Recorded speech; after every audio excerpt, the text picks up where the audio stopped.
ఆదోనిని జిల్లాగా ప్రకటించాలంటూ RTC depot ముందు JAC నాయకులు బైఠాయించారు. పోలీసులతో వాగ్వాదానికి దిగారు.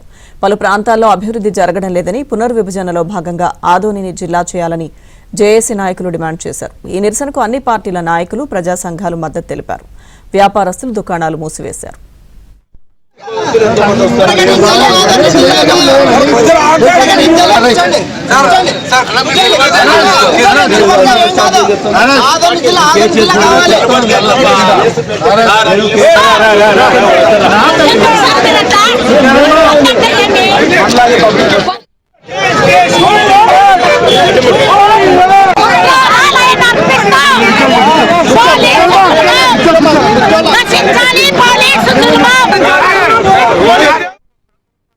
ఆదోని వ్యాప్తంగా గ్రామాల్లోని ప్రజలందరూ కూడా స్వచ్ఛందంగా బంద్ చేసేటువంటి కార్యక్రమంలో ఈరోజు జరుగుతుంది.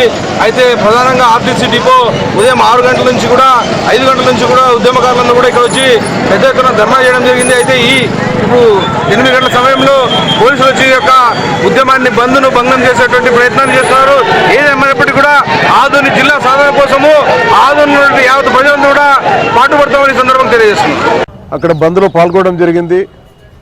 దాని తర్వాత ఊర్లో ర్యాలీగా ఏర్పాటు చేసుకొని ఊరంతా తిరిగి ఇక్కడ మంగళాంజనేయ స్వామి గుళ్ళో ఉదయం అల్పాహారం ఏర్పాటు చేయడం జరిగింది.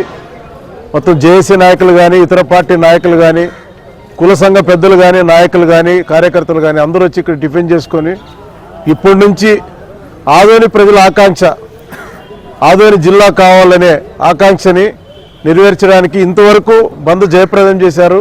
జిల్లాగా ప్రకటిస్తే మరి మా భావి తరాల భవిష్యత్తు బాగుపడుతుంది. మరి మాకు నిధులు అన్నీ కూడా సమకూరుతాయి. జిల్లాగా ఏర్పడితే కేంద్ర రాష్ట్ర ప్రభుత్వాలు ప్రత్యేక బడ్జెట్ కూడా వచ్చి ఆదోని అభివృద్ధి చెందడానికి అన్ని రకాలుగా అర్హత కల భౌగోళికంగా కానీ, మరి జనాభాగా కానీ, ఇక్కడ ఉన్నటువంటి రైల్వే కానీ, మరి ఎన్నో వందల సంవత్సరాల క్రితమే ఇక్కడ పత్తి ఎక్స్పోర్ట్ అవుతుంది.